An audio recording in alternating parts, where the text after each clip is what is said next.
বঞ্চ বঞ্চ জয় বড় হারানে জয় বড় হারাने जय बर' हारिनि जोङो थांनाय 31 मार्च बेनिफ्रायनो जागायनानै दिल्ली फारसे आलादा बड'लेण्ड रायजो सोरजिनायनि थाखाय जोङो दिल्लीनि जन्तर मन्तराव 5 एप्रिल खालि धरनाखौ 6 घन्टानि थाखाय खालामनाय जादों।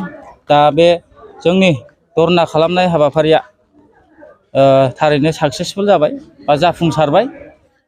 खारन थांनाय बोसोराव जेबायदि जाथाय जानानै थांदोंमोन बे जाथायनिफ्राय जोङो सोलोंनानै देग्लाय नैबे 2023 मायथाइनि 5 एप्रिलाव बेयो थारैनो जोंनो दिल्ली सरकारा बा भारत सरकारा जोंनो पारमिसनखौ गनायथि होनानै बर' माहारियारि फरायसा आफादाबादि मोनसे फरायसा आफाद बा राजखान्थि नङै मोनसे आफाद बा सोमावसारारि आफाद बेखौ जोङो गनायथि मोनबाय आरो जोङो गोदान दिल्लीनि मिनिस्टारफोरजोंबो जोङो मिला मिसा जानानै जों बे पारमिसनखौ मोननानै दिनै बर' रायजो राजाफोरनि अनसुंथाइ बा बर' रायजो राजाफोरनि अननायाव दिनै जों दिल्ली फारसे थांनानै बड'लेण्ड सोमावसारनायनि थाखाय फैफिननो हाबाय।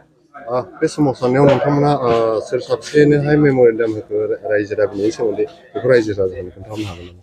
जोङो मेम'रेन्डाम हिसाबै गिबियावनो भारतनि prime minister Shriyut Narendra Modi, home minister Amit Shah, president of India Draupadi Murmu आरो जोंना union minister for social justice and empowerment बिथां रामदास आठवाले जों बिथांमोननो जोंनि गोसोखांलाइखौ गथायनाय जादों जाहाथे जोंनि बर' माहारियारि फरायसा आफादा आलादा रायजो सोरजिनायाव बिथाङा रामदास आठवालेया जोंनि थाखाय बहुद मा होनो बेखौ हेफाजाब होदों। दा बेनि थाखाय बिथांखौ जोङो स्पेसियेलि जोङो साबायखर बावो। नोंथांमोननि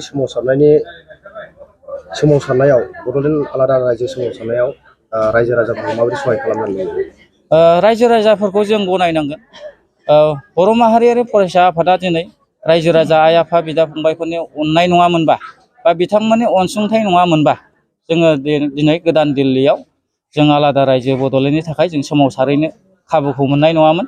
बेनि थाखायनो आङो बनसुनि जानानै बा बर' माहारियारि फरायसा आफादनि जानानै साफ्रोमबो बर' रायजो राजा आइ आफा बिदा फंबायखौ आखाइ खबजबनानै खुलुमहरो आरो फैबाय थानाय समाव बिथांमोनहा आरोबाव नांगौ बायदि जोंनो सहाय होबावो बेखौनो मिजिंथिनाय थाबाय।